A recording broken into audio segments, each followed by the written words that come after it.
is Falgona Oyuga.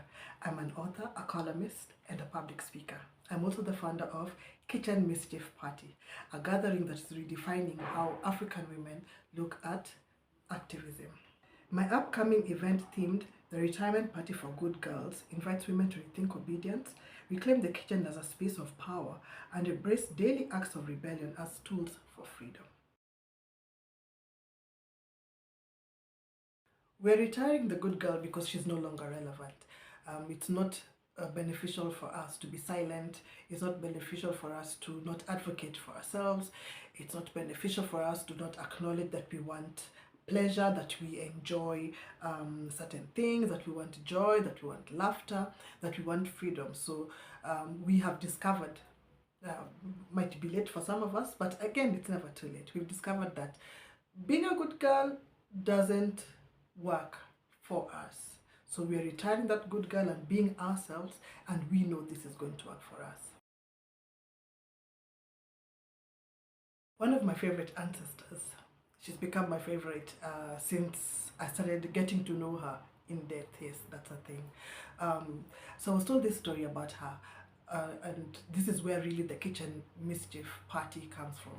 I say that she had mischief parties because she was doing things she wasn't supposed to do. She was smoking, she was drinking, and of course it was frowned upon by her strict husband.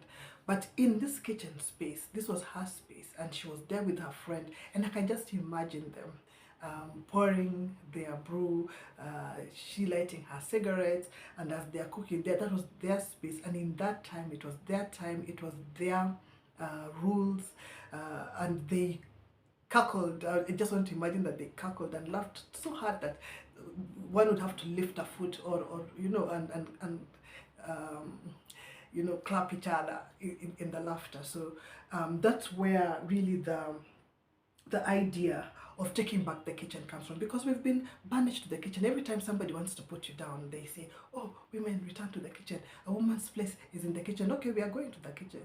Yeah, we'll go to the kitchen, and that is going to become our base. I also remember somebody saying that, you know, those days when our grandmothers called us to the kitchen, our mothers called us to the kitchen during the gatherings, what they were telling us is now what we are seeing now. When people say, oh, women are not like our mothers and not like our grandmothers, yeah, they told us about it in the kitchen. So the kitchen is a symbol of mischief, a symbol of activism, and we are taking it back and we're reclaiming it. Every African woman must be an activist. Why do I say this? Because we need to decentralize activism. Activism just doesn't mean standing on a podium with a megaphone. It doesn't mean standing in some conference somewhere in some far-off place and speaking big English. It doesn't mean perpetual anger. You know, it means that we are using small acts of rebellion to change our lives. Because where does your life start off changing from? Anyways, it's your thinking. It comes from here. So how do we change our here? We change our here by every day accepting that we deserve rest, for example. A well-rested woman is a dangerous woman because you're going to make different choices when you are well-rested. We are talking about finances, being able to have some money and being able to control some money, because why? When you are comfortable, I say money gives women comfort, it gives women confidence, it gives women calmness.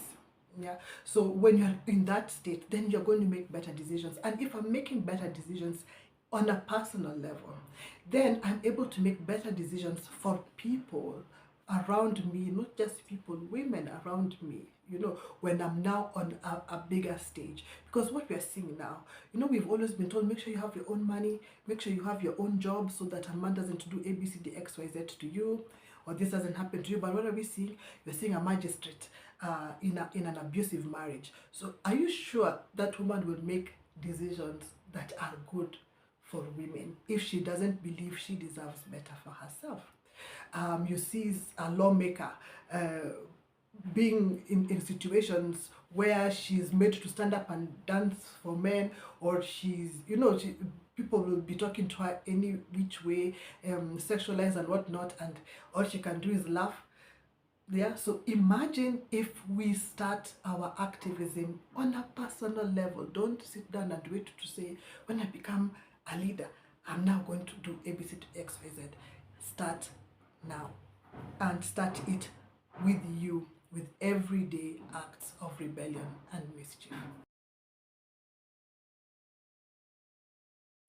It's unfortunate that when we talk about rebellion, our minds are so tuned to one type of thing. You know, words, the beauty with words is that they mean many things, and words become nicer and spells because they are spellings when we are able to become more creative with their uses. So when I say rebellion, I'm not talking conflict. I'm talking, and it also could be a conflict. But let me say I don't want to talk about conflict now. I'm saying rebellion because I'm pushing back on something that is expected of me. And this thing doesn't necessarily help me. Yeah, so it's a revolt.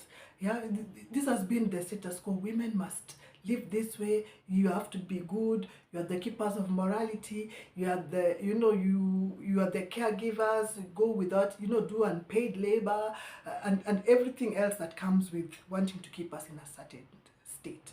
But now, if I'm going to go against that, I'm rebelling. So I'm going to rebel by choosing play. Women are often expected to carry this yoke of seriousness. We are always supposed to be serious, and I'm mature, and they tell you stupid things like, oh, women mature faster than men. We don't mature faster than men. We are saddled with responsibility much earlier, and we are going to say no. So this is a pushback. Of course, it's a rebellion, and people must get ready. This event is not anti-marriage, it's not anti-men. Let's be serious, please. I don't know why it is that when a woman wants to choose herself, it means that she's not choosing other things. You know, two things can be right at the same time. Five things can be right at the same time. I want to be happy. Doesn't mean that if I'm happy, then I don't want men. Unless the men that, unless the men that don't want me to be happy, then I guess they'll have to be unhappy. So we're not anti-marriage, we're not anti-men. We love men, we have sons, we have brothers, we have fathers, uncles, boyfriends, friends. Yeah, so we're not anti-men, we are just pro-us. Doesn't mean that we are anti, and so this is really what we are gathering for, is trying to find ourselves again. And I believe when a woman is happy with herself, when a woman is not judging herself, she's not in a space where she's desperate or fearful or angry, she's a better woman. So I think this is for everybody. People will be happy with women who are confident, who are not performing, who are straightforward, who are playful and joyful. Yeah, I think it's going to be a happy space for everybody all around. Let's give it a chance. Yeah. So if you've seen this post and you don't want to give it to your wife or your sister, you are afraid that, or your daughter, that we are going to spoil them, we are not. It's going to be a better space for all of us. I encourage you, please send the poster to the woman in your life. I've been thinking about myself a lot, and my ancestral mothers, and I've been thinking about my ignorance and my arrogance in looking at their story, and I've been eating a bit of humble pie. I've realized that there's so much that we don't see when we wear the glasses of new, modern, I know, people are backward type thinking. When I look back to conversations I've had with my mother, conversations I've had with my grandmother, with my aunts, stories I've heard about them, stories they've said about other women around them, I realize that there's a lot that we can learn, and that we can grow from their stories. It might not look glamorous to us, it might not look forward, because we don't look at the whole picture. But if you take time, you realize that they really try to give us a lot of hope, a lot of education, a lot of insights, yeah, and we didn't really take them seriously. But I think we should take this seriously, and this is what has inspired the Kitchen Mischief Party. Because when I look at all the ancestral women, at least the ones I was able to see, and when I think of and think upon the stories that have been told about some who came way before me, I realized that they had one thing in common. These women didn't go down quietly. There was always something that they did. There was that one thing that was theirs. It was either eating the last piece of meat, it was keeping for themselves the best chapatis, it was smoking their cigarettes or drinking their alcohol at whatever corner, it was going to the village disco when the children were asleep, they would be quiet, and the woman would sneak out to go and dance. Even if she didn't go to the main place and dance, she'd be listening to the music from somewhere in the corner where she can't be seen and shake her head and enjoy herself. They found ways to push back, and in that pushing back, I think it adds some excitement to your life. It even adds years to your life, and I think that's what we should be doing. Yeah. So this is what has inspired the Kitchen Mischief Party. Let's not sit down feeling so helpless that, oh, this world is so hard on women. It is. I'm not refusing, and especially for African women, it is hard. But let's not sit down and just wait for somebody to come from abroad with foreign currency to tell us how to fight it. We can do it every day, small acts. And I believe if we just do all the small acts, our daughters are watching us do the small acts, our sons are watching us do these small acts. We will not be the same women of, I wish these women were like my mother type. Yeah, even though they said that they gave us some cheat codes, but at least now we are doing a different story. So now we want our sons to be in situations where they've grown up with women who are happy, who follow their dreams, who enjoy things, yeah, who express themselves, who experience life, that they are not going to be sitting down and looking for women who are harassed, thinking that that is a good woman. So what will happen at the Mischief Party, the Kitchen Mischief Party, on the 28th of this month of March 2026? So first there'll be welcome cocktails and mocktails. So if you don't drink, don't worry, there's cocktails and there's mocktails. I will have even some wine as well. So we'll do that, and then there'll be gift hampers for everybody. So we are curating this useful gift hampers for every woman who will attend. We'll have photo sessions. Oh my god, the last event we had, you can't believe how photo sessions just brings out the playful girl in every woman. It's beautiful to watch. So there'll be a photographer. You'll take as many photos as you like, by yourself, with your friends. You can use the photos for your socials, for your different profiles. So we have a professional photographer. So you do that. It's sisterhood networking.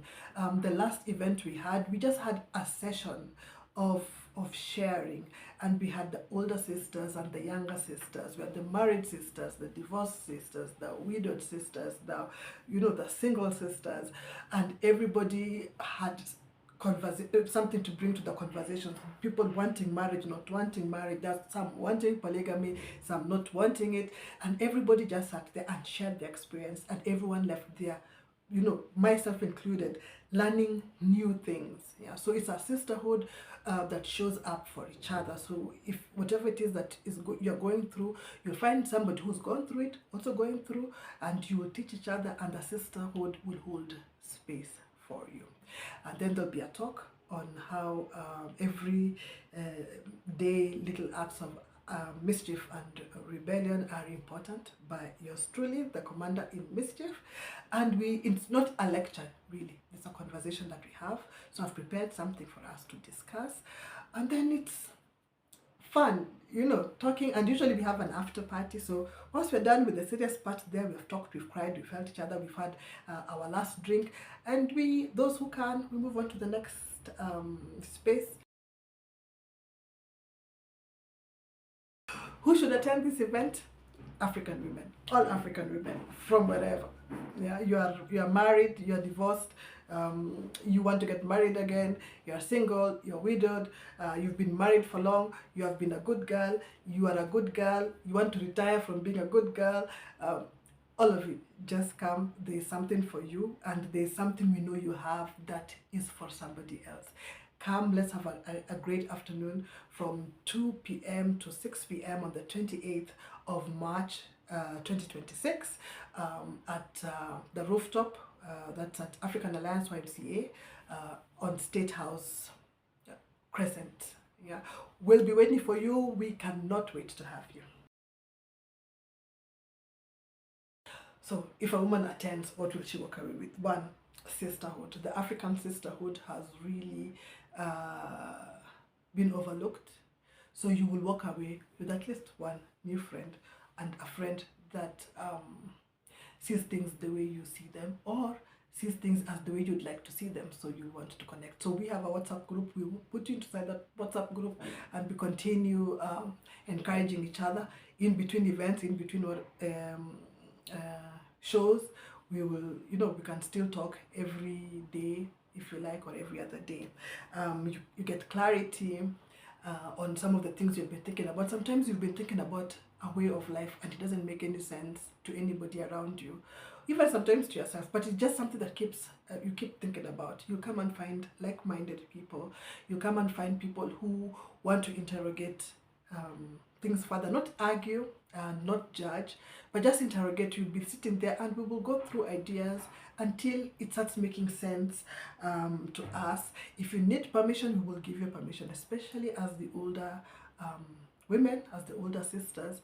Will give you permission if you need permission to go forth and live well and want better for yourself. And just that, having that, knowing that there are people like you, because it can get lonely when you are the few people who have started thinking different. You can start wondering, hey, Kwani, am I alone in this work? No, you're not alone. We are there, and let's start this revolution. And we hope as we start there, you go back to wherever it is you are, and you become an ambassador for this rebellion, and we grow into that. By the end of this year, by next year, will be a big movement of women who are not brought together by fickle things. We are brought together by the womanhood, and people who want a better life for ourselves, and in doing so we create better lives for everybody around us. So I'm looking forward to seeing you there on March 28th. We gather for wine, sisterhood, laughter, and a bold conversation about rebellion. If you have been strong for too long, if you have been good for too long, if you are ready to live intentionally and unapologetically, come sit at the table. It's not just an event, it's the beginning of a movement.